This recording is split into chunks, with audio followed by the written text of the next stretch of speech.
Good evening. I'm John Shattuck, CEO of the John F. Kennedy Library Foundation, and I want to welcome you to the Kennedy Library. I also want to thank the sponsors of our Kennedy Library Forums, Fleet Financial, Boston Capital, the Lowell Institute, and our media sponsors, the Boston Globe, WBUR, and Boston.com, who help us project these forums far beyond the Kennedy Library. Tonight, we are very honored to inaugurate our Kennedy Library Presidential Candidate Forums with a keynote speaker, a distinguished American who really needs no introduction here in Massachusetts and who is now being introduced all over the country, our own Senator John Kerry. It is particularly an honor for me to be able to introduce and welcome John Kerry here tonight because I have known him for more than 4 decades. In fact, it was during the presidential campaign of John F. Kennedy that we met together. You wonder how old we are, I'm sure. We were high school students together, and I'll never forget how relentlessly John worked over our Republican schoolmates as they lined up foolishly behind Richard Nixon.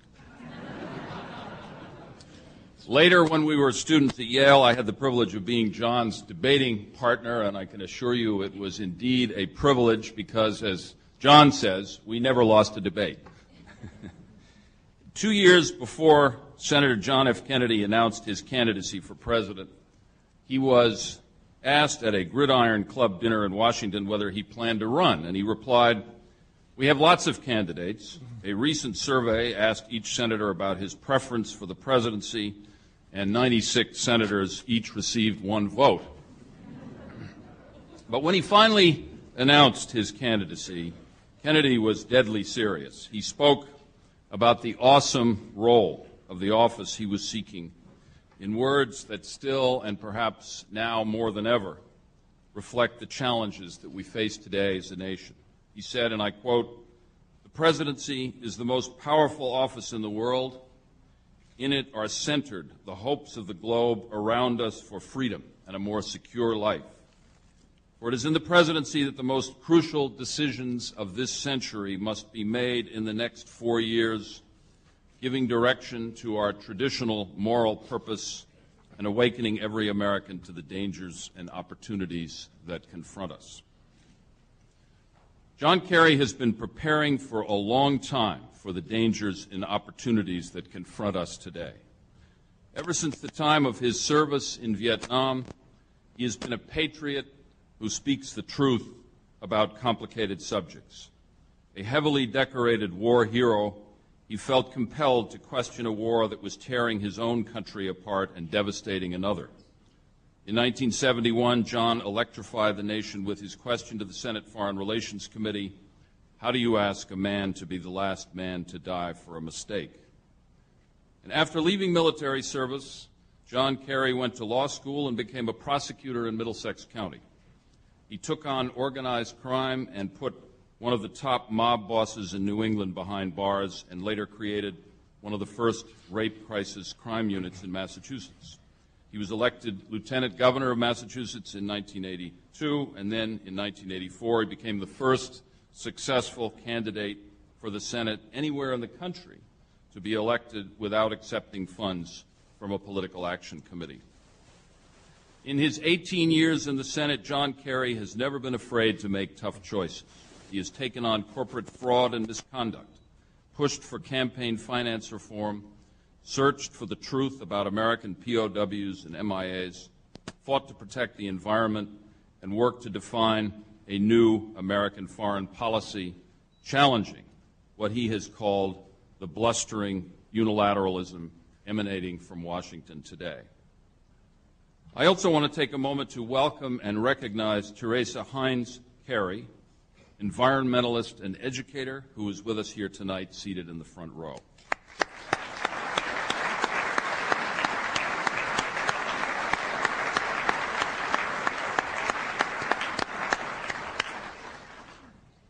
Tonight's forum will be moderated by one of Boston's smartest political analysts. This is true. heard you call that. David Nyan has been a columnist, an associate editor, and a White House correspondent for the Boston Globe. He has covered national politics since the days of Richard Nixon, appearing frequently on CNN, C-SPAN, Boston's Channel 2, and many other media outlets. In fact, David has reminded me that he's been covering Massachusetts politics for longer than John Kerry has. So I want you all to join me in please welcoming to the Kennedy Library stage our distinguished Senator from Massachusetts, John Kerry, and David Nyan.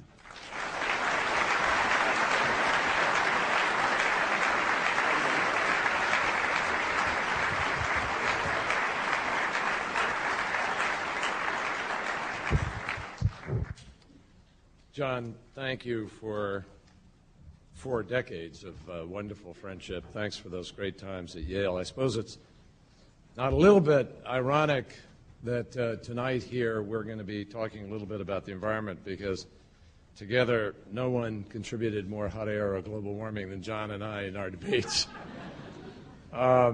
It's a great pleasure to be back here with him. I think this marks a milestone in our friendship, because I did a lot of different things when I was an undergraduate. I was playing sports. A lot of the time I was there and debating and a lot of extracurricular activities. And John remarked that this is the first time he's ever seen me in a library, so got somewhere. Teddy Kennedy called me and told me that this is also the first time anyone from Yale's been allowed to speak here. So I'm honored to be here at the Kennedy Library. And David, thanks so much for your willingness to be part of this. And thank you, all of you, for taking time out of busy lives to share the political dialogue of our country. There's nothing tougher for people today than to break away from the frenetic course of life itself in our great country. And too many of our fellow citizens have opted not to even be part of the political process. So I am proud that you're all here tonight. I'm grateful you're all here tonight. And I hope this is a signal that in this country where 60% of Americans have chosen not to even take part in the process, we are ready to recommit ourselves to making real choices about our nation's future. And I'm honored, even thrilled to be here, standing on this stage at the Kennedy Library. John talked about how so many of us were drawn to politics, to what President Kennedy called the potential of that noble profession. And they thought of it as noble, and so did we. And obviously, so much of that idealism and so many of those hopes have been dashed, even crushed, with losses and with deficiencies. We all can make the difference, I think, and that's what I want to talk about here tonight. Because we meet in a place that testifies to both the soaring aspirations of America and the capacity of events to break our hearts and our hope. We saw that again a week ago in the fiery tragedy of the space shuttle Columbia falling from the sky, the new ocean, if you will, that we explore, that President Kennedy set us out on and launched us on more than 40 years ago. No one can doubt that we will return, even as we mourned, and even now as we investigate and debate, we have reaffirmed our resolve. Yet in the past week, other events that test our spirit and strength passed almost unnoticed. We lost 4 sons of America in Afghanistan, and it hardly caused a ripple. Indeed, every day we lose Americans in our streets, and we lose important public values and assets without much notice. More and more we seem to be resigned to accepting all of these things as a matter of course. But it's not acceptable. Too often today, our national capacity to translate principle into political action appears dulled or dumbed down beyond the comprehensible as false rhetoric becomes a literal substitute for meeting the real challenges of our time. We will not go to the stars on the cheap. And here on earth, we will not accomplish our work by shortchanging it. So I think that as we come here beginning this presidential cycle, it is important for all of us to renew our national resolve, not just in the face of fatal tragedy or fateful attack, but we need to push back against complacency and the political caution that tempts us to just go along.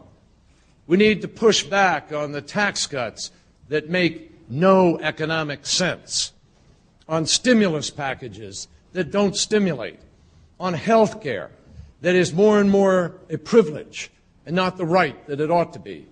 We need to push back on focused group slogans of compassion that show little or no compassion at all, and we need to push back on a foreign policy that puts America unnecessarily at risk, on rhetoric about draining the swamp of terrorists, while our policies too often ignore the poisonous flow that fills the swamps on a daily basis. So it is appropriate.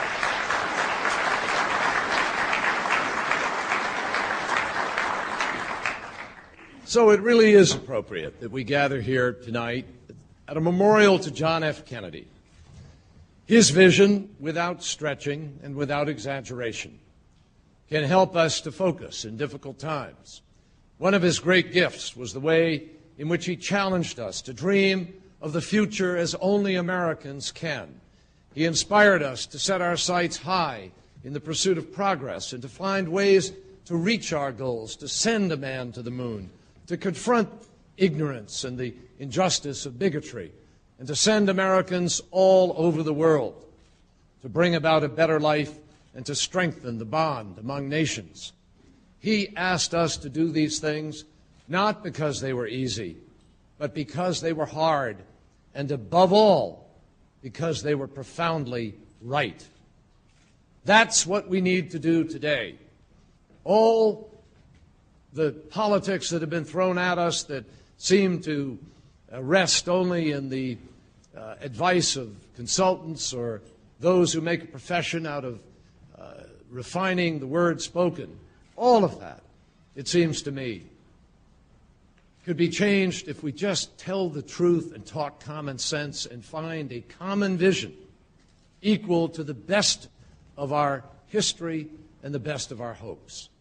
This begins by acknowledging that nowhere is there a more determined, more dangerous, more concerted, frontal, and stealth attack on our values or on our future than the Bush administration's disregard for the environment.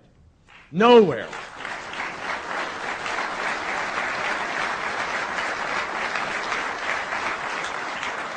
Nowhere is there a greater need for a new vision, for a better vision, than in the decisions that we make that affect the health of the environment that we share with the other 95% of humanity.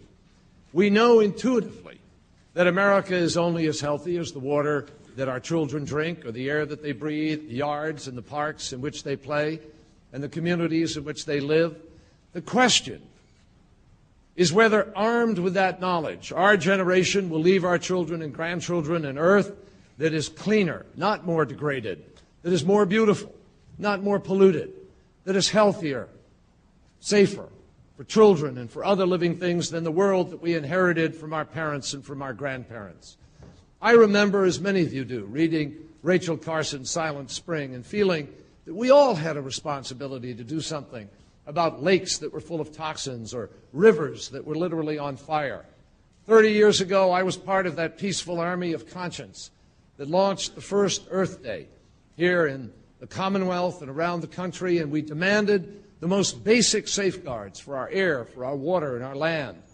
The first calls for environmental stewardship were instantly and insistently opposed by some in industry who threatened that even modest reform was technologically impossible and economically ruinous.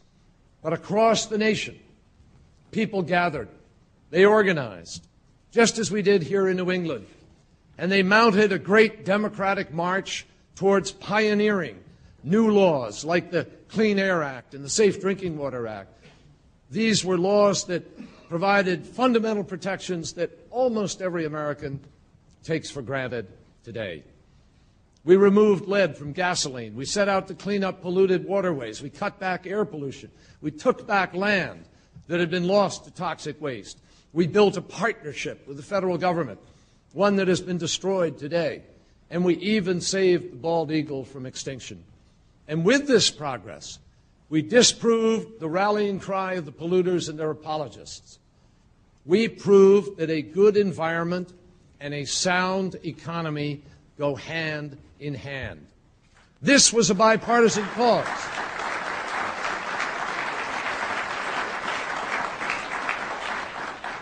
What brought that about was a bipartisan cause. It didn't belong to one party or the other.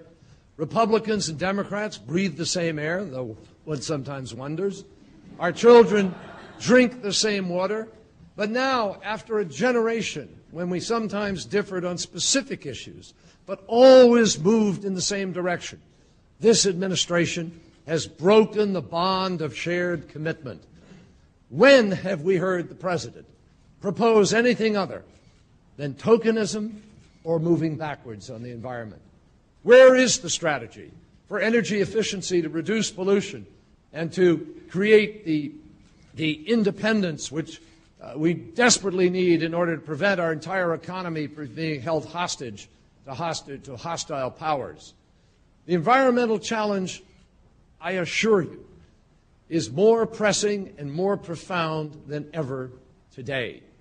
It involves our national resources, our national security, and ultimately the ways in which human beings will live together on this planet. More must be done, not less, far more. And we don't have to look far to find out what the challenge is. It's all around us. Too many of America's lakes and rivers remain polluted. Today, nearly half of Massachusetts' waterways are polluted so badly that no fishing or swimming is permissible, and that's true of 44% of the water bodies in the United States of America. Hundreds of toxic sites, dangerous to the millions who live near them. Blight, places all across the country. The soot, smog, and other pollution in our air still sickens our fellow citizens and contributes to 30,000 deaths each year.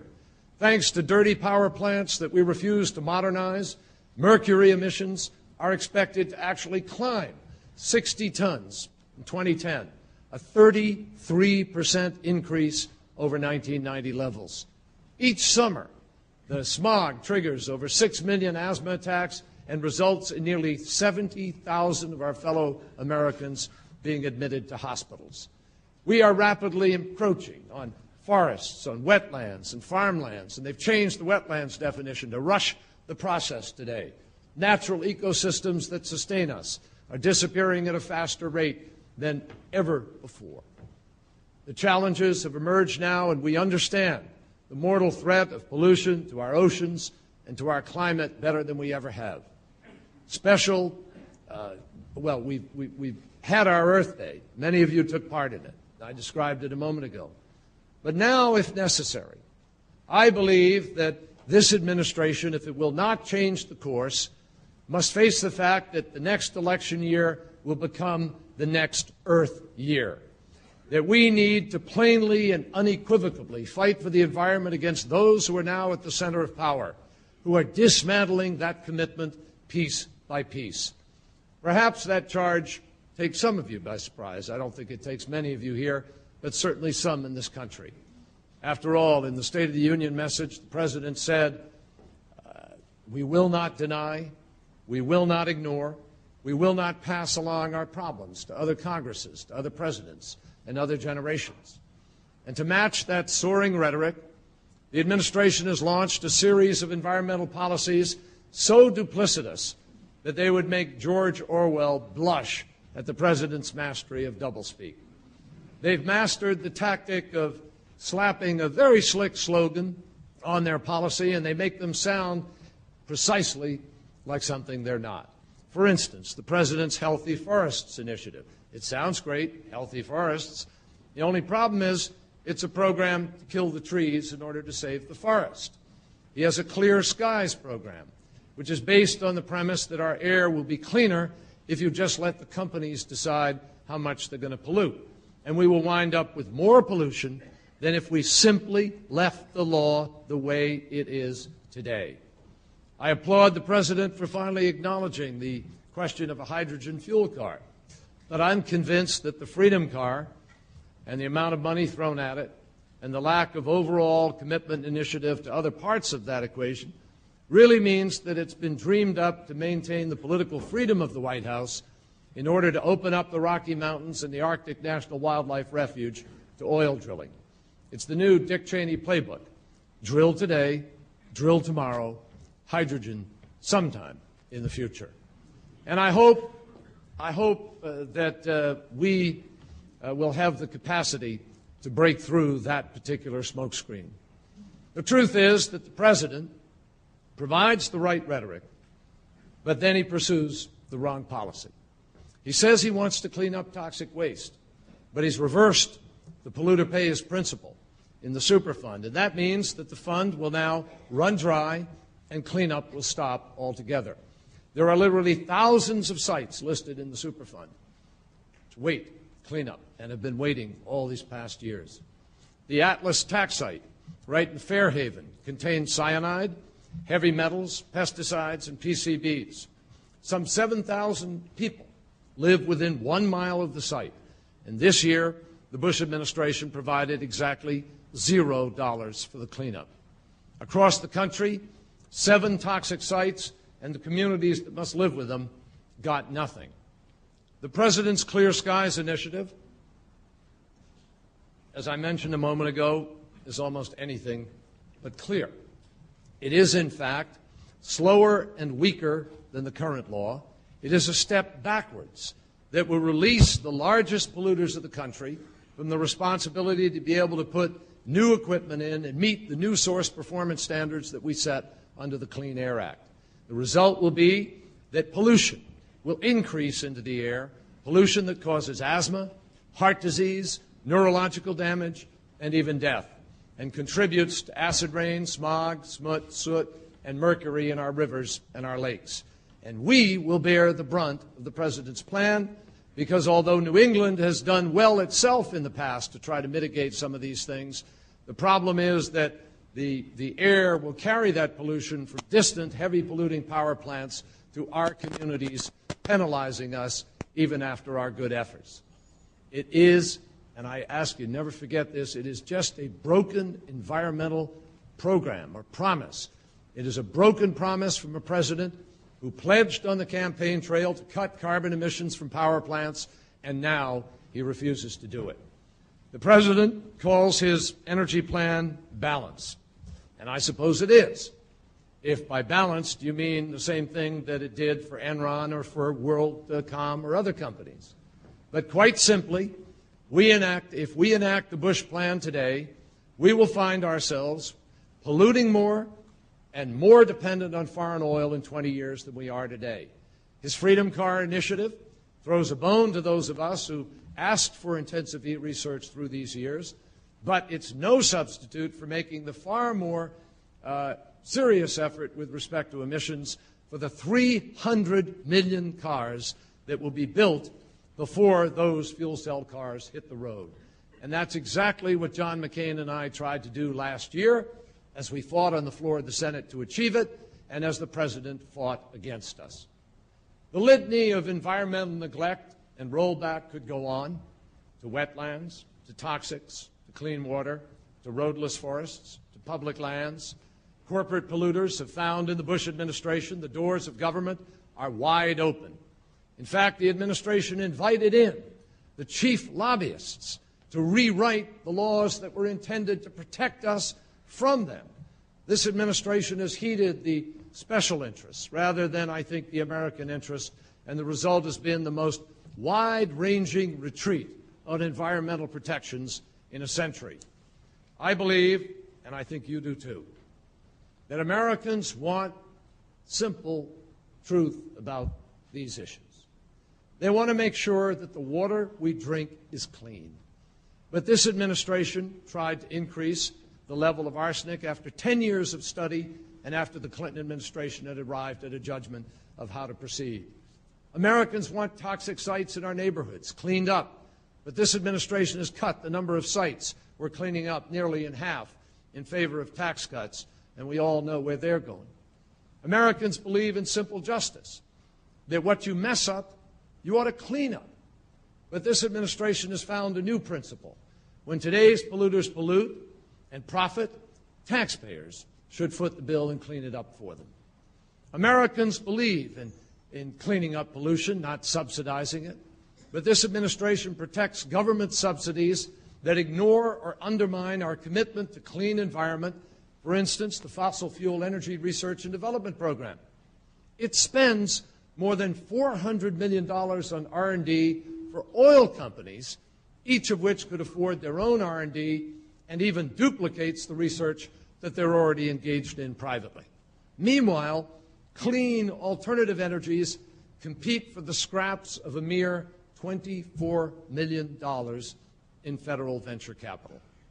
Americans believe that we can build an international consensus to address the threat of global warming. But this administration has ignored that. And they sent a message that reverberated around the globe, and it will reverberate onto future generations. Their meetings are behind closed doors, but their agenda is plain to see. And what is particularly plain to me is that we need a new agenda, a decent agenda that sets out the ways in which Americans can join with the corporate sector to provide cleaner air, water, and land. We need and we must have a future that is no longer dependent on oil from unstable regions. So let's take the President at his word. We will not deny, we will not ignore, we will not pass along our problems to other Congresses, other presidents, and other generations. But unlike this President, our actions must be as bold as our rhetoric. Instead of weakening the Clean Air Act, let's strengthen it to reduce the mercury, sulfur, nitrogen, and carbon emissions and go after the 4 pollutants that the President promised to in the last race. Instead of letting the Superfund go broke, sticking taxpayers with the tab, and forcing communities to live with toxic sites, let's restore the polluter pays principle and get the poisons out of our neighborhoods. And let's deal with the new threats, not deny them by turning away and pretending not to see more and more Americans who are exposed to more and more toxics in combinations that we've never imagined. Do you realize there are 80,000 chemicals registered for use in the United States? And each day, we are exposed to hundreds, even thousands of them. They're released into the environment, into our air, our water, our land, and they find their way into the food chain. We bring them into our homes, in food and in products that we buy, from cleaners to cosmetics to our children's toys. We assume that these chemicals are safe, but that's a mistake. Fewer than 10% have been tested, and some have been linked to cancer, birth defects, and infertility. It is a long time, I think, waiting that we should give the EPA and the FDA the capacity to move together, not separately down separate tracks, but together to investigate, to monitor, to test the long-term risks of these compounds. Our environment and our bodies are no place to experiment with chemicals. We must also help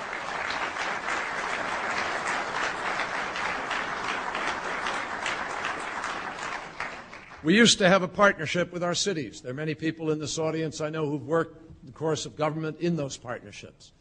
I believe we need to create that partnership again. We need to address the question of rural and urban communities that are failing for lack of a tax base and failing for lack of partnership. And just like the old manufacturing towns across New England, which we know so well, we need to rebuild the infrastructure that keeps raw sewage from running off into lakes, rivers, bays, and harbors.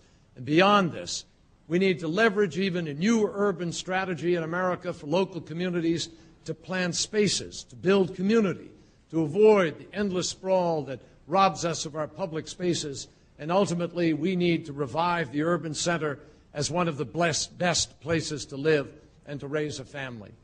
I believe that we need to manage our land, knowing that we are someday passing it on with a responsibility to the future generation that cannot be taken lightly. We need to work it, reap its harvest, care for it. But this is not just an ideal or a possibility. It is a deeply practical imperative. And the good news is that our progress in technology and the lessons of the past 3 decades have taught us that cleaning up the environment strengthens, doesn't weaken our economy. We need to push back on the scaremongering which falsely portrays pollution as the price of prosperity. We don't have to choose between jobs or the environment. The environment is jobs, and it's the high value-added jobs of the future that we should be committed to. And this is not pie-in-the-sky, tree-hugging, do-gooder, environmental daydreaming, my friends. It's not. It's happening in pioneering efforts all across this country. If we took the time to really look and to listen, it awaits our leadership. And when I hear the polluters and their favored politicians invoke the issue of jobs and growth, my response is, it's not us who should be on the defensive, it's them. And we need to organize across this country to put them there. In doing so, we can't permit ourselves the luxury of just talking sort of in vague generalities. We have to show real jobs, real costs, real transition numbers. We have to show that our next generation of environmental solutions represent the least intrusive, most cost-effective way of doing the job. And we have to show the growth in demand in America and precisely how we will meet it, not just without loss, but with gain in the quality of our lives. We know that if we invest in new technologies, we can build cars and SUVs that are twice and 3 times as efficient as today. For $200, you could go out now, except for the lack of infrastructure, and buy a device that allows you to convert your current engine to use biomass ethanol or corn-based ethanol. You could get 100 miles to the gallon now if we made that an urgent effort in our country. There's a company that may help build the car of the future, one that actually works on no oil at all. It's right here in Cambridge. It's called Nuvera Fuel Cells, and it's putting fuel cell components in prototype cars today. We know that if we support this kind of promising technology, we can get cleaner coal, renewable sources of energy like wind and solar energy, light our homes and businesses with fuel cells, run power plants that don't turn the jet stream into a river of pollution. And today, the International Brotherhood of Electrical Workers, Local 103, is taking a lead by training technicians in the maintenance and installation of solar. Minnesota now requires that a percentage of its electricity will be generated from the wind. And family farmers have gone into the power business. In Woodstock, Minnesota, I met these gentlemen. Richard and Roger Cass have actually built 17 wind turbines on their farmland, and they're creating enough electricity to power more than 2,000 homes. In Great Britain, they're planning to try to provide all the power of Great Britain in 15 years from wind power. Other farmers in this country are literally growing renewable fuels in their fields, which will bring warmth and light to our homes. For Americans who work in engineering, in design, and in industry, the growth of wind, solar, geothermal can spark an unprecedented surge in production. And since developing new energy technologies is a research-driven, path-breaking activity, a commitment to it will yield thousands and ultimately hundreds of thousands of well-paying new jobs. The machines of renewable energy will be made of steel, aluminum, glass, and they'll be machined and manufactured and distributed and maintained by workers in our country. I don't want, and we cannot accept, to see our country take a back seat to the Germans or the Japanese. This new direction for America can create new jobs for Americans, and it's up to us to make our economy second to none on this technological frontier. Now, building more efficient cars and SUVs will not only save millions of barrels of oil a day. In the end, it will create or sustain the jobs that I've talked about. And so will building a high-speed rail or even moving towards 21st century infrastructure investment. The possibilities are literally limitless. But it takes a commitment as broad and as bold as sending a man to the moon. And we can't fulfill that commitment by sending the environment to the back of the budget and putting the polluters in charge in secret behind closed doors. Energy security, my friends, is security for this country. In the end, though, our concerns about the environment, we have to understand, are not just about health, they're not just about the morality, they're not just about the environment in an abstract sense. They are literally about the capacity of our quality of life here at home to be elevated, and make no mistake, it is critical to our national security. The Bush-Cheney energy policies have left us at the mercy of a region that we know is racked by violence and instability, now more than ever. We can no longer tolerate a dependence on foreign oil that could be cut off amid any kind of global chaos at the whim of any unstable tyrant. The Bush administration thinks that we can drill our way out of our energy problems, and so they even ask us to drill in the Arctic Wildlife Refuge. That's not an energy policy. That is simply the reckless pursuit of profit. They brought this plan to the United States Senate, and we stopped them. Now they say they're going to try to bring it again, and I pledge to you we will stop them again and protect the Arctic Wildlife Refuge.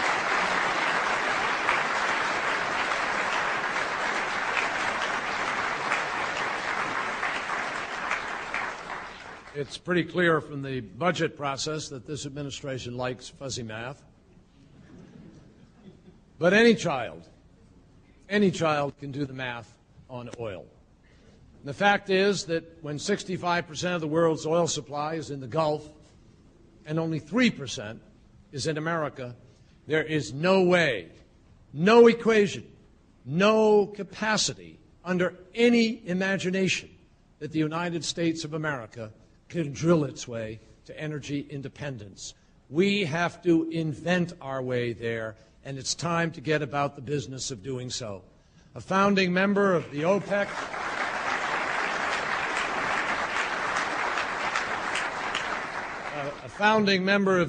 cartel, I think it might have been Sheikh Yemeni, said a number of years ago, quite aptly, that the Stone Age didn't end because we ran out of stones, and the oil age is not going to end because we run out of oil. At the start of the 21st century, we have new possibilities to develop technologies that advance both our economy and our environment together, and at the same time, we can become a nation that is less and less dependent on oil. We can create a market for these clean and domestic, reliable energy sources with a renewable power in the electricity sector. California has set a standard at 13. They're at 13% today, and they're trying to reach 20 within the next 10 years. I believe we should set a national goal of having 20% of our electricity come from domestic, alternative, and renewable sources by the year 2020. 2020. It's a vision worthy of America, and it's a goal which I believe our citizens are ready to embrace. We can reform the tax code to end the federal largesse given to polluting fuels and invest instead in the technologies that will make our homes and businesses and transportation more efficient and bring renewable energy to the market. And we can cut our dependence on foreign oil by building those more efficient cars and SUVs and creating a national market for the biofuels that are grown on farms across this nation. Domestic renewable sources are urgently needed now because they are entirely under our control.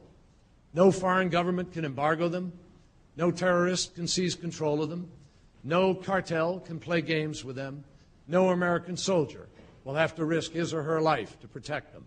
For all these reasons, to create a better, more secure and cleaner environment and to move to real energy security, I believe even the most rock-ribbed conservative would agree we have to take steps that go beyond what the market forces will do at their own schedule on their own time.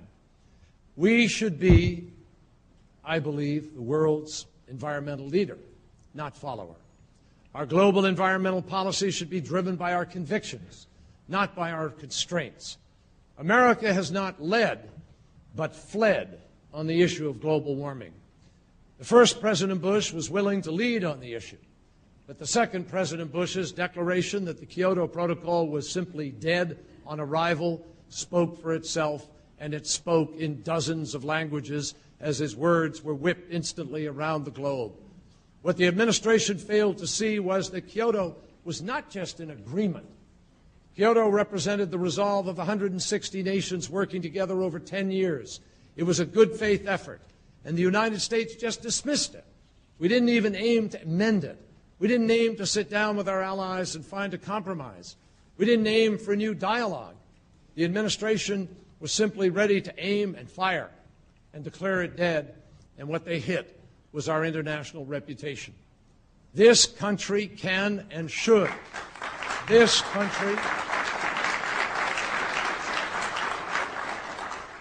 country can and should aim higher than preserving its place as the world's largest unfettered polluter. We should assert, not abandon, our leadership in addressing global economic degradation and the warming of the atmosphere that, if left unchecked, will do damage to our coastline, our Great Plains, our cities, and our economy. We should be the world's leader in sustainable development. We should be the world's leader in technology transfer and technical assistance to meet a host of environmental and health challenges around the globe.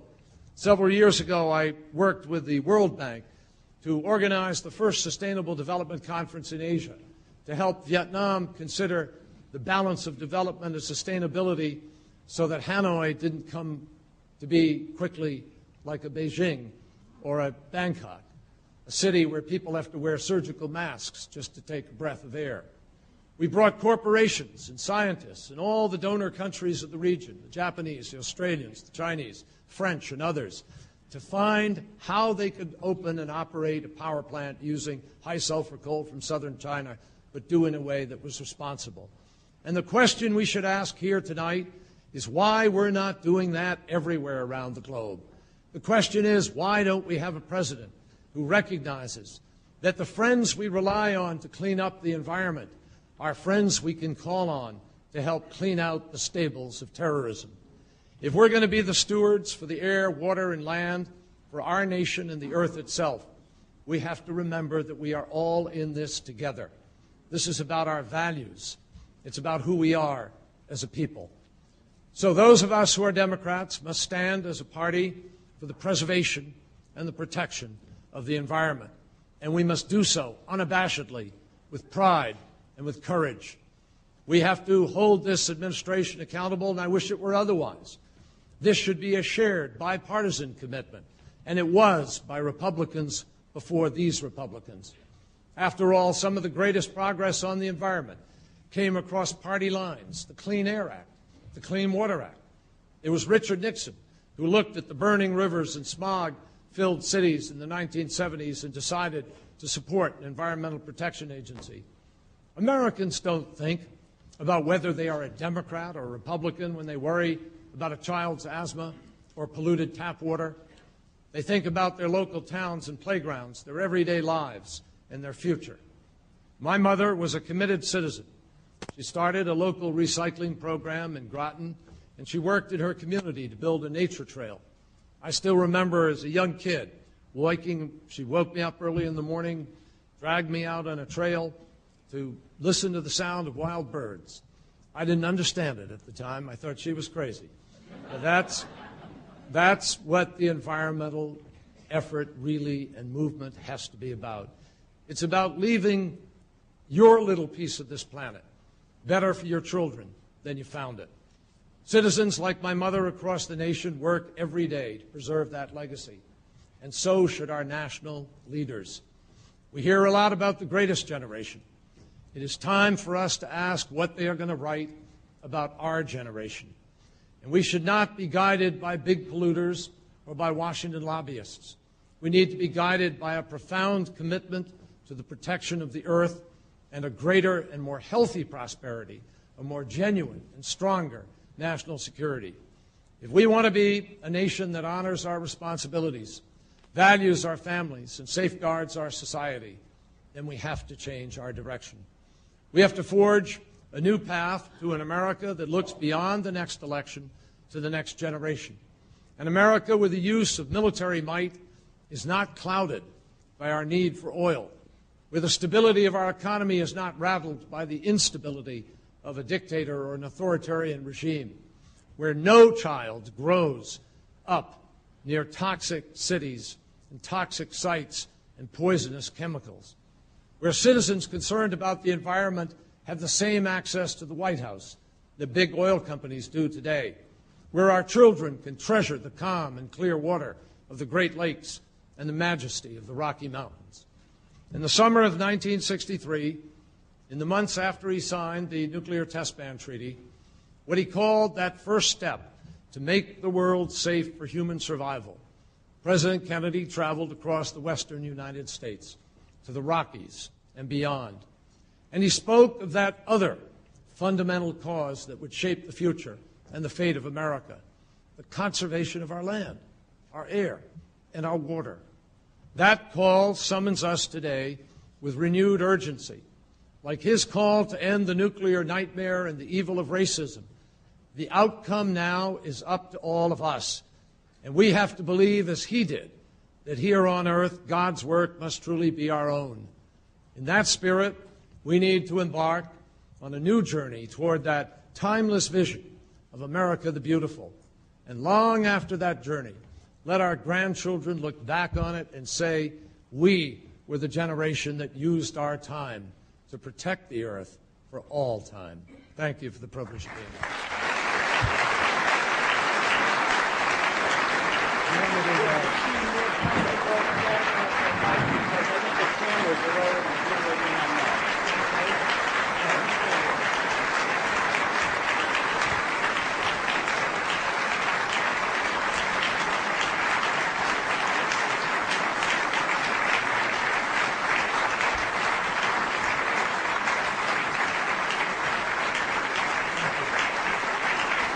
Thank you very much.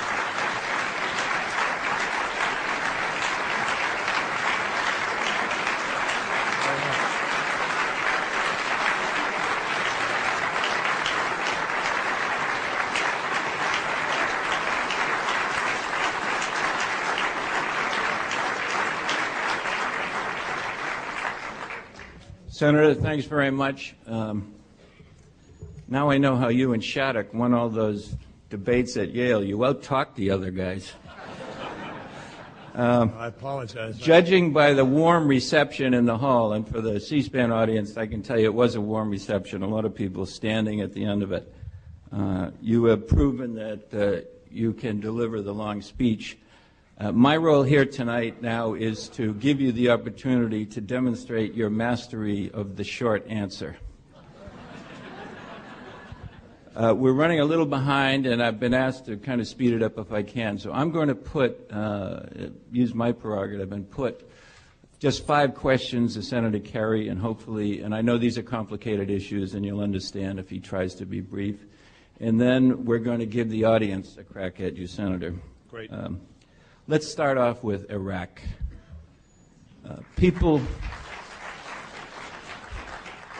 who know your background know that 30 years ago, if those protesters outside were talking about Vietnam, you probably would have been out there with them, not in here giving the speech.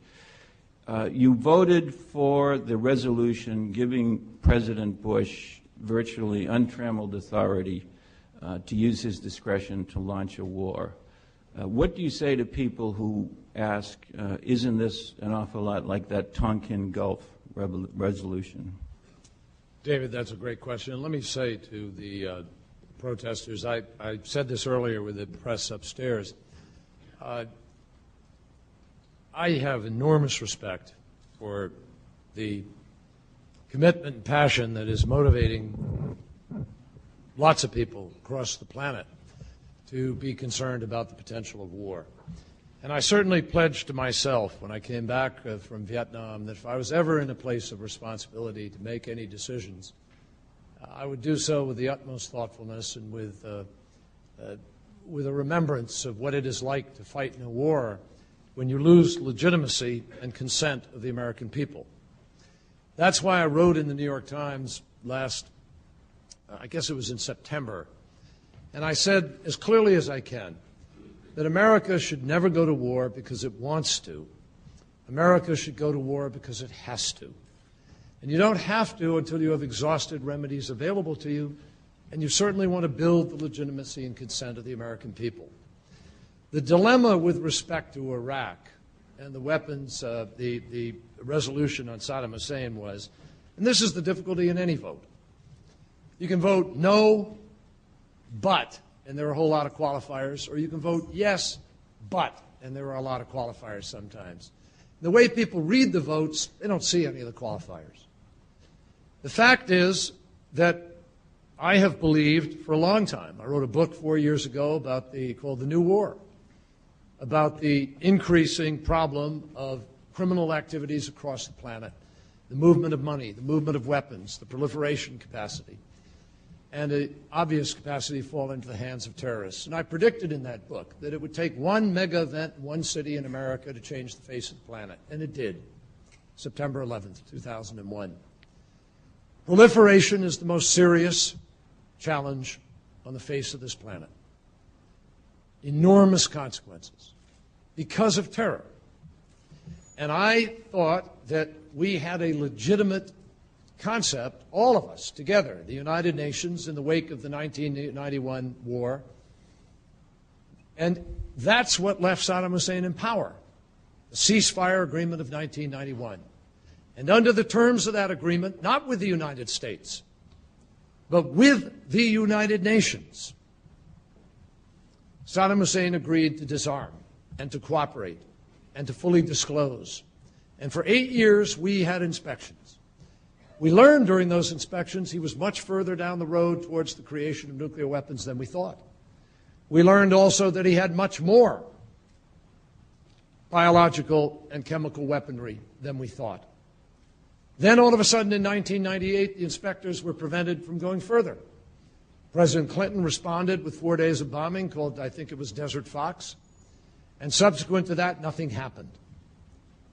Well, Chuck Hagel, John McCain, and I, not coincidentally, 3 veterans of the war in Vietnam, all felt, because of our own experience, that words have to mean something, that you have to follow through on efforts to try to maintain your integrity as a nation and as an international institution. And we drafted a resolution that urged the President to go to the United Nations and use whatever means were necessary to hold Saddam Hussein accountable. For 4 years, nothing happened. Now, in September of 2001, this President comes out of a Crawford, Texas meeting in August in which Karl Rove and company make a decision to try to take a legitimate national security issue and actually put it to political use. And they present this to the United States Congress in September. And those of us of good conscience who care about I'm not suggesting people weren't of good conscience on the other side, but everyone who approached it in good conscience and good faith made decisions based on their judgments about the security issues of the country. I made a decision that Saddam Hussein is a threat, that he has proved himself to be a master of miscalculation. Miscalculated an 8-year war with Iran, 1 million people dead. Miscalculated invading Kuwait. Miscalculating lighting oil well rigs on fire. Miscalculating sending 36 Scuds into Israel. Miscalculated trying to assassinate a former president of the United States. Miscalculated his own military strength. Miscalculated our judgment about his miscalculations, which he continues to do. Senator, sorry for interrupting, but I'm miscalculating my time here. Let me just, because it's such an important issue, I want to make sure that people understand my thinking on it, David. And in the final analysis, I decided that it was important, given Colin Powell's and the President's assurance that we would go through the United Nations, we would respect the international process, we would do the inspections, and we would go through that process as a means of holding them accountable. And I said in my floor speech the day of the vote, if the President decides to go unilaterally and make a joke of the inspection process and simply uses this as an excuse to go forward, I will oppose him. If he goes preemptively, simply as a means of regime change, not as a mechanism of the enforcement of weapons of mass destruction component, I will oppose him. And that's why I've been pressing so hard for the United States to build the international support, to bring other nations along with us so that we operate from the position of greatest strength, so we protect our troops, protect our interests, and proceed forward in a way that allows us to manage the post-war effort and the war on terror effectively. And that is my position today. If the President tries to do it unilaterally, he's wrong. If he builds an international coalition, then I believe we have to make those words of the United Nations mean something, and we have to hold Saddam Hussein accountable to the highest standards of inspection and compliance.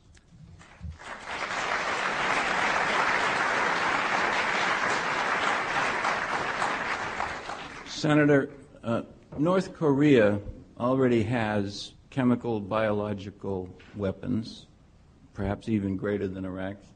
They have the missiles capable of delivering nuclear weapons, and they're further down the road to processing uranium, enriching this, getting plutonium than Iraq is. We're not talking about invading North Korea because they have 1 million men under arms and the Seoul is only 40 miles south of the DMZ. I happen to think North Korea is a bigger threat to this country or the world order than Iraq, which can't invade anybody. Am I wrong? David, they're both serious threats. North Korea is a more immediate serious threat, and I said that in the last days. I said it to Colin Powell at the hearing we had last week. And I believe this administration has managed North Korea in an extraordinarily inept fashion. They pulled the rug.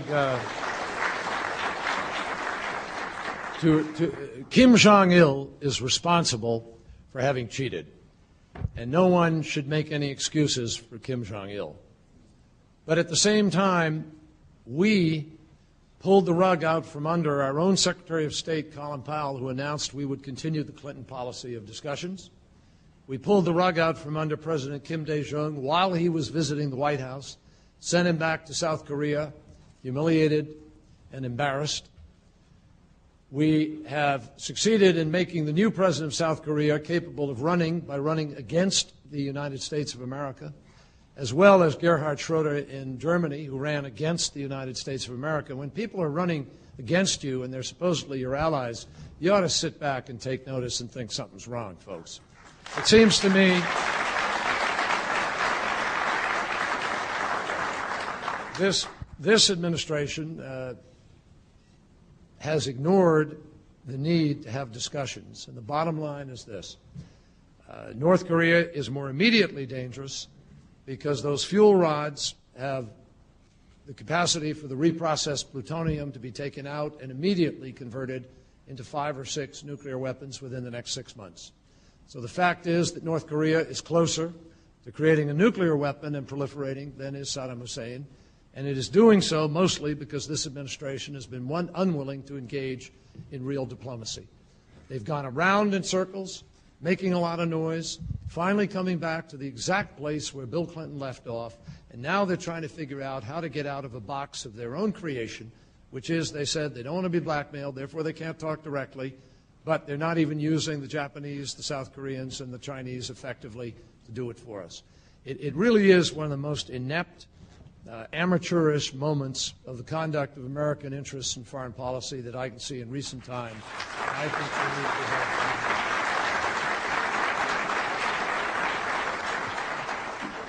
Senator, you are a combat veteran. You are a decorated combat veteran. You've been in military combat, but now you're stepping up to a presidential campaign where the combat is of a sort of a different order of magnitude. You were lieutenant governor under Mike Dukakis. You saw what the first Bush campaign did to Dukakis. He was not patriotic. He did not respect the American flag. He let loose rapists to pillage the community. You saw what they did to Clinton during impeachment. You saw what the other side did to Al Gore. In the last month, we've had some revelations about your personal background, the fact that I believe it was 101 years ago your grandfather converted from Judaism to Catholicism in Austria, if I'm not mistaken. Even though it happened more than a century ago, do you fear that given the attack dog level of politics in this country, that this information will be used to challenge what the talking heads on TV now call your authenticity? David, I appreciate the opportunity to say something about it. No, I don't. I really don't. I mean, will some people try to attack it? I've already seen some people try to do that. But look, I'd have to be truly dumb to stand up and say I'm going to run for president and expose myself to something that I wasn't aware of, that I've now learned, which I have no control over. It seems to me pretty obvious, knowing the level of scrutiny, that you can run, but you can't hide. So, it was astonishing for me and my family. My brother and my sister are here, actually, and all of us were quite, stunned by it, taken aback, but on the other hand, excited by it in the sense that it opens up the possibilities of knowledge about something we didn't have. And it leaves me with questions, too. I mean, I don't know what it was like for my grandfather when he walked into that hotel. And I can only think about what he must have been thinking, and I don't know the answers to that. But if people want to make those kinds of things, something that someone else's decision 101 years ago, part of the campaign, then I welcome it, because they came through Ellis Island, too.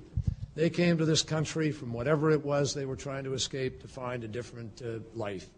And one of the greatest things about America, as Chris Matthews has written in his book, is that this is a place where you can do that. And it's an example, I think, of the capacity to do it. And my father, who never knew his father died when my father was 5 years old, served his country in the Army Air Corps, served in the State Department, served in many different ways, and taught me that we all pray to the same God, we all fight under the same flag, we're proud to call ourselves Americans. If anybody wants to challenge me in the course of this campaign on my sense of country and my commitment and love for it, I welcome that. And I look forward to that.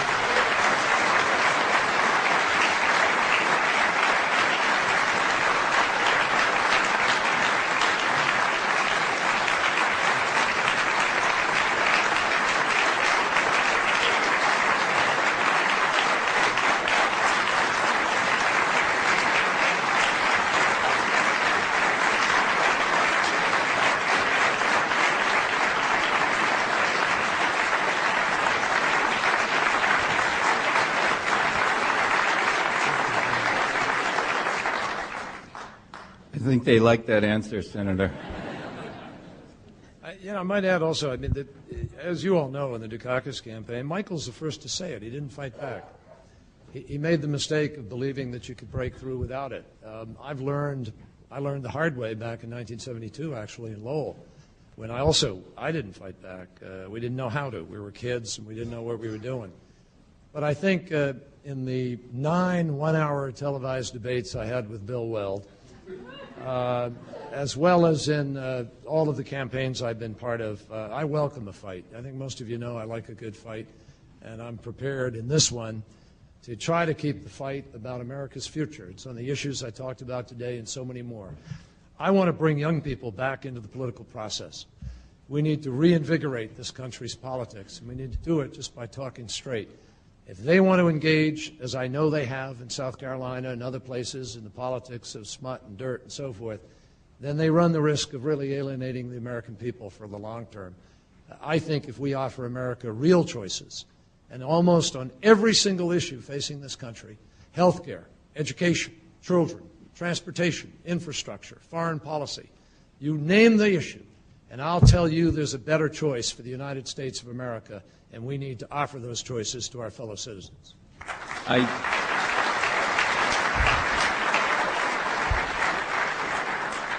I take by your answer, Senator, to mean that you are not going to let them do to you what they did to Max Cleland.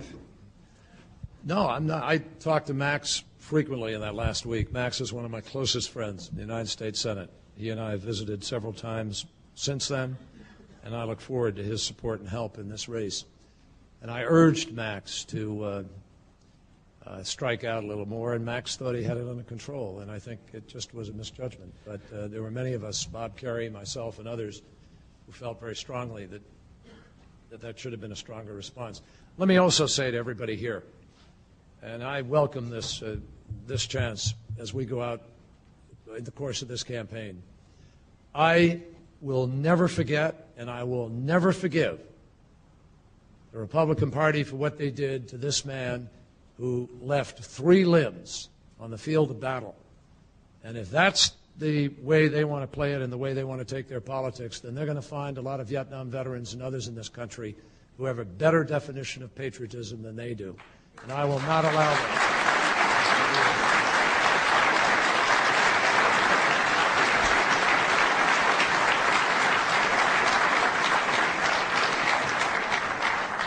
Okay, this is my second last question. I have actually read the Senator's book, The New War, and I'm familiar with his work when he was chairman for 8 years and ranking members for 2 years in the Senate Subcommittee on Narcotics and Terrorism. And Kerry, who started out in Massachusetts as a criminal investigator, did very solid work in the Senate on this. What troubles me now, Senator, is, and last night I reread the chapter on Colombia and the drug cartels, the Medellin people, and the money laundering. We now have 60 American military trainers in Colombia. We are giving the government of Colombia $500 million a year. They are fighting 2 rebel armies. I know you know a lot more about Colombia than I do, but is this a good use of American money and helicopters and soldiers? I'm very troubled by that plan. In fact, I was planning to go down there some months ago, and then because of the events in New York, it interrupted my capacity to do so because I wanted to reevaluate what was happening. It's deeply, deeply troubling. Yesterday there was a bombing in a social club aimed directly at the top echelon of Colombian leadership. It seems to be a renewal of the kind of chaos that has been fueled partly by the guerrillas who have legitimate complaints and the combination of drugs and war and the drug lords. And that's the money that's been fueling it in a very unholy alliance. It's very tricky to figure out sort of how you can deal with the drug component of it and not trample on rights and begin to tarnish the best intentions of our nation as we try to deal with that issue. We're going to have to reevaluate it. We're probably going to have to step backwards and pull back from, I think, the Plan Colombia, certainly, and see where we are. But let me say this. We have too long in this country kidded ourselves about a so-called drug war. We've never really had a drug war. It's a fraud. And the reason it's a fraud is that we don't deal with the process of education and the options and alternatives for our kids in this country so that we raise them with a sufficient stake in our own society so they can make better choices. And we don't do the job of treating those who need treatment in America so that we send all the wrong signals to the street about the seriousness of our purpose. And now we have this incredible excess of prison sentencing that's taken place under mandatory sentences, where we are filling up the prisons of our country with people who have first, second-time offense under the most extraordinary circumstances, who do not belong in jail for 10 years, but belong being treated. So I think, you know, it's something I dealt with when I was a prosecutor. I led the fight to put 100,000 cops in the streets of America. I have worked as hard as anybody in trying to understand the flow of narcotics into this country.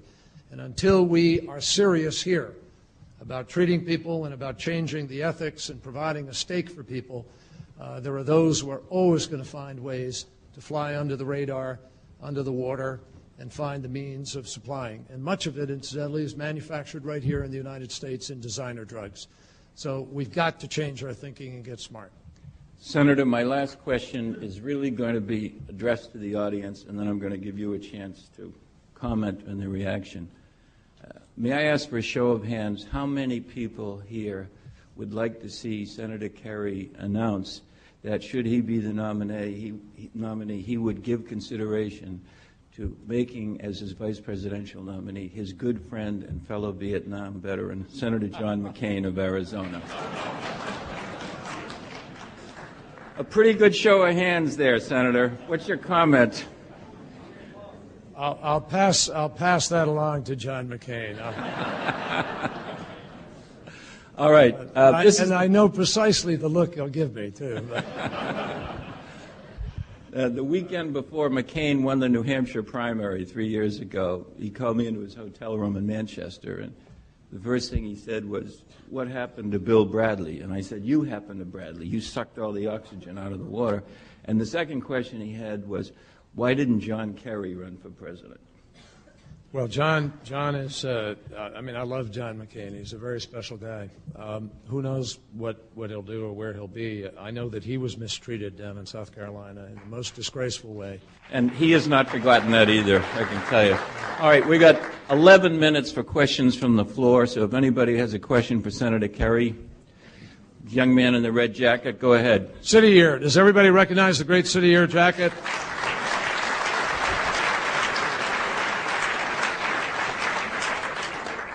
Thank you, Senator. My name is Matt Hendren. I'm 18. I'm a core member with City Year.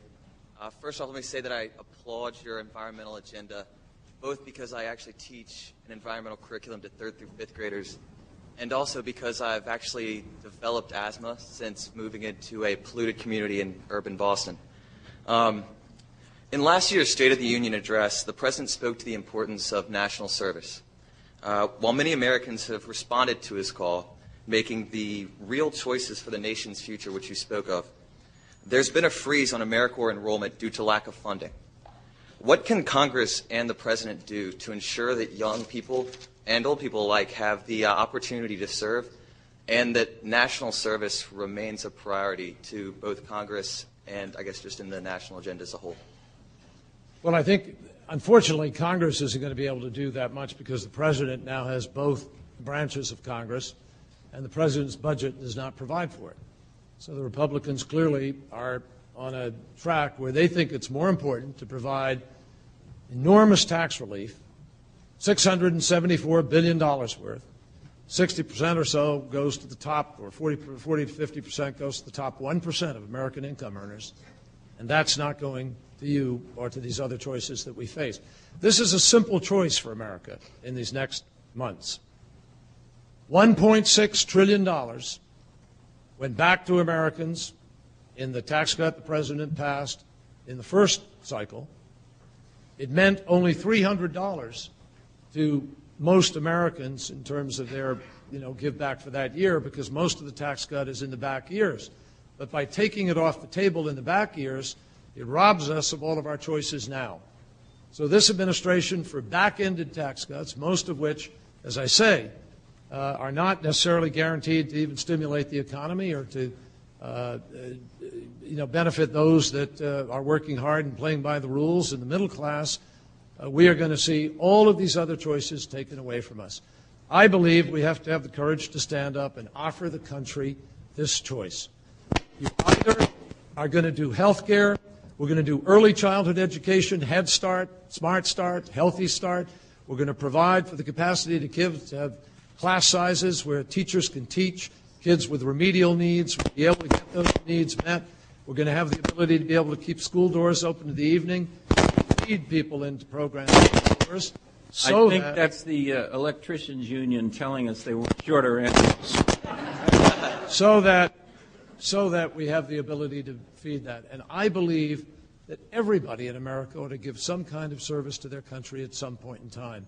And we should try to figure out exactly how we're going to structure that so that we reinstitute the kind of civic involvement that makes our country so great.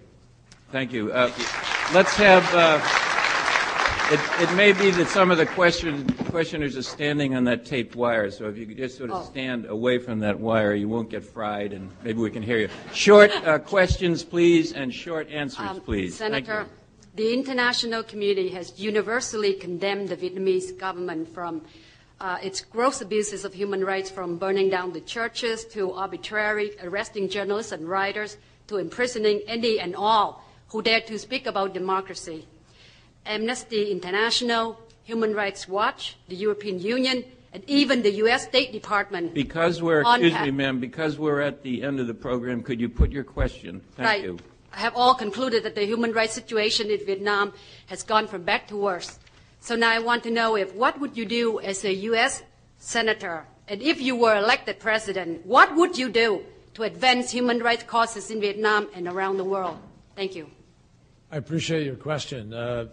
John McCain and Chuck Hagel and I and the others who've been deeply involved in changing our policy towards Vietnam have always, on every single one of our trips, whenever I've met with the president of Vietnam or with the chief of the party or the prime minister, I have always raised the issue of political freedom, the issue of human rights, and the issue of civil rights in the country and of politics. And the fact is that some progress has been made, but not enough.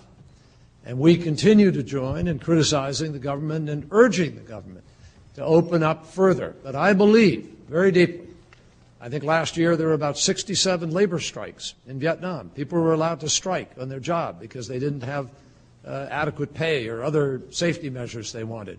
Life is changing quite rapidly.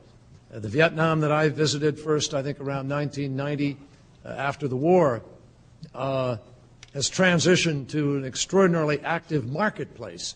And just as with China and other countries, we're moving to marketplace relationships, people are increasingly seeing their rights expanded. But, and I emphasize this, we need to go further. We need to press on them that there is still not sufficient religious freedom, there is still not sufficient political freedom, and we long for the day when the transition will be complete and Vietnam will share democracy and freedom. And I hope we can make that happen.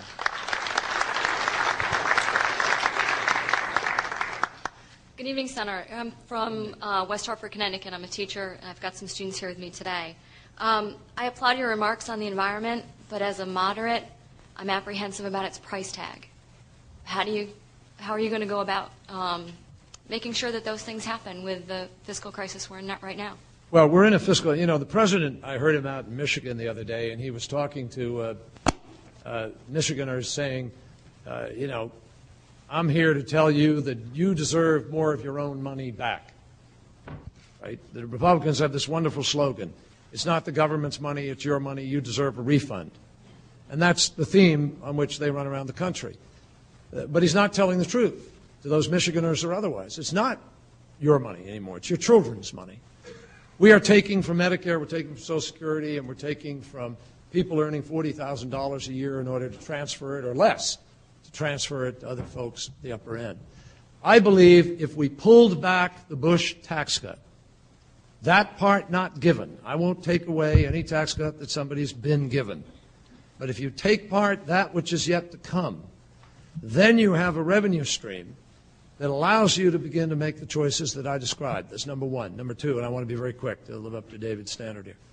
The other thing is, we have, I've talked about a different way of doing it. It's not a confrontation between corporations and the environmental efforts. My wife has done a lot of this work through philanthropies with people in Pittsburgh and elsewhere where they bring corporations to the table. There's now a brand new convention center in downtown Pittsburgh, right on the river. And it's a completely green building. All the water is recycled, it's solar, completely managed itself. Why? Because the people sat down at the table and said, okay, how can we do this, thinking differently about it? And if we bring I've talked to Lord John Brown, chairman of BP, Paul O'Neill, when he was formerly at Alcoa, before he became Secretary of the Treasury. These are people who've known how to take their corporations and do well by doing good. And they invest in the technologies, and there are various ways you can find, so you don't have a one cookie cutter solution to all environmental problems. A small dry cleaners shouldn't have the same air quality standards applied to it that a large power plant does. And what we need to do is be flexible and thoughtful in the ways that we capitalize, require them to capitalize, the kinds of tax credits we provide, and the joint effort. As I said in my prepared comments tonight, we want to find the least intrusive, most cost-effective, most efficient way of solving these problems. And in many cases, we have already proven that when you embrace those practices, you actually make more money. It's not more costly. And that's what we have to convince America, and that's what I'm going to set out to do. Thank you, Senator.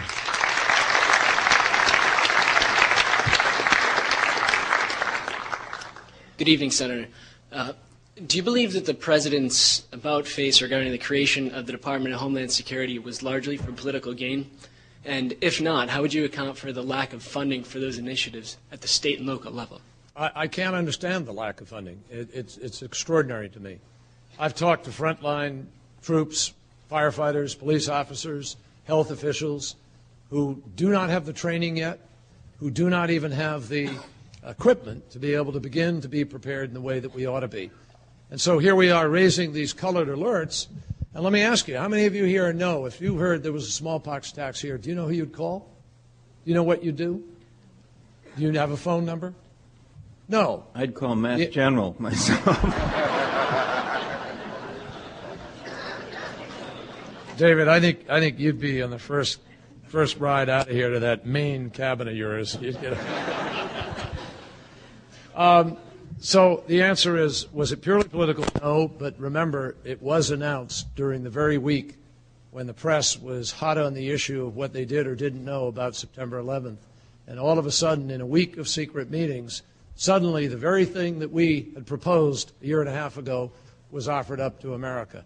I think there are some serious questions about how seriously they intend to proceed, but I cannot explain to you why they are leaving America exposed. I believe, and I intend to make this argument across the country, I believe that we can make America safer than these guys are. And it is partly with Homeland Security. It's partly with the nature and deployment of our military forces. It will be partly in how we conduct the war on terror itself, which is more of a war, which is more of an intelligence gathering, law enforcement operation, than it is a war in the traditional sense. And finally, it will be determined by America's willingness to start doing what we should have done long ago, which is begin to make some more friends on this planet. And we better get about the business. Thank you, Senator. I've just been informed that we have time for only one more question. I want to apologize to the people who are standing in line, but ma'am, you've got the last question. Senator Kerry, we Democrats crave a leader who will express our indignation at this administration with passion and who will defend a liberal vision of a civil society aggressively and joyously. We need a candidate to die for. Will you be that man so that what happened to Al Gore will never happen again?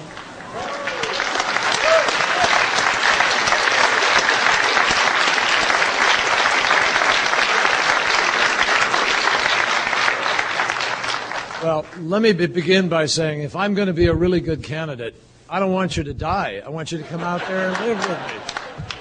And I'll do my best to do that. I'll start by telling you that I have a much simpler plan for how we bring Iraq to its knees.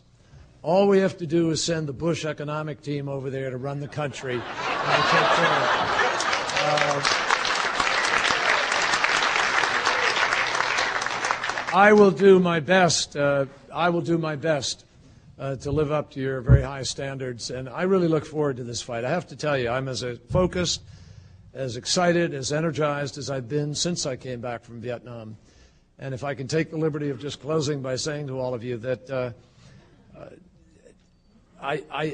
as I've gone around the country, I find really that the experience is humbling in many ways, because you meet people who thrust onto you this extraordinary desire for our country to do better.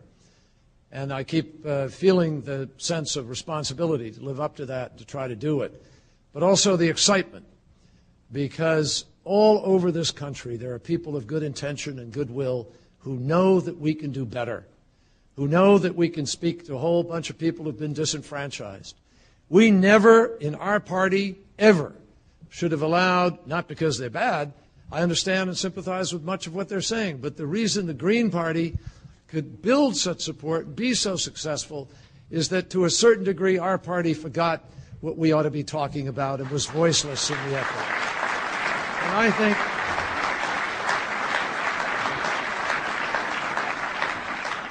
I think that on every choice, as I said, I know, and it's probably appropriate here at this library to remind everybody of this. The first time I came back from Vietnam, I had 2 tours of duty, one in the Gulf of Tonkin, which was not particularly threatening. And then the second tour, when I went, was called In Country. But I came back to the coast of California on the night of June 5th, 1968. And the first crackling of the radio that we picked up as we came to the coastline was the Ambassador Hotel. And I will never forget listening to that news and then docking in the morning and being with my friends and spending a sort of lost weekend watching television, watching that mournful train ride from St. Patrick's down to Washington. And I'll never forget my colleague reminding us of the great words of that campaign of George Bernard Shaw, who said, "Some men see things as they are and ask why. I dream things that never were and ask why not." I want us to get back to a politics that dares to ask why not again. Why not, in the richest country on the face of the planet, stop being the only industrial nation that doesn't provide health care to all of its citizens?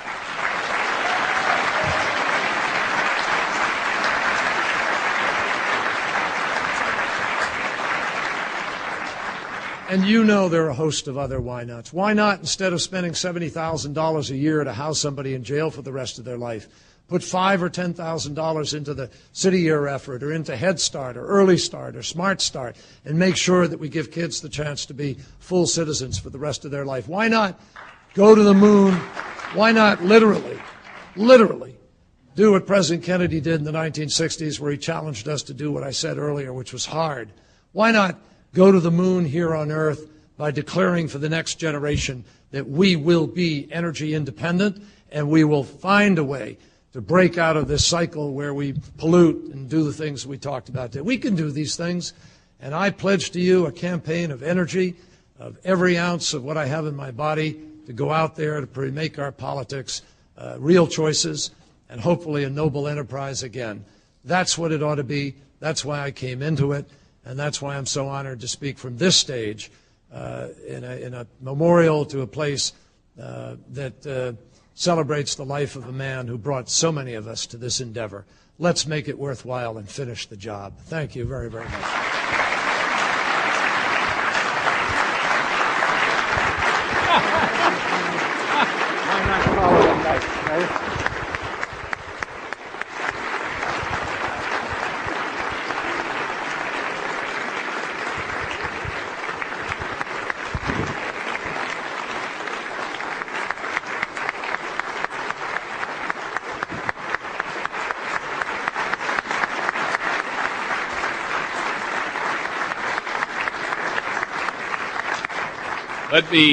Let me reflect what I think is the sentiment of everyone here tonight, John, Senator Kerry. As you go out on the campaign trail, issues of turnout are going to be very important as you move through the campaign season. And let it be said that here on a cold February Sunday night, the turnout, over 1,000 people at the Kennedy Library, we're very honored to have the excitement of your presidential candidacy reflected here tonight. Thank you very much.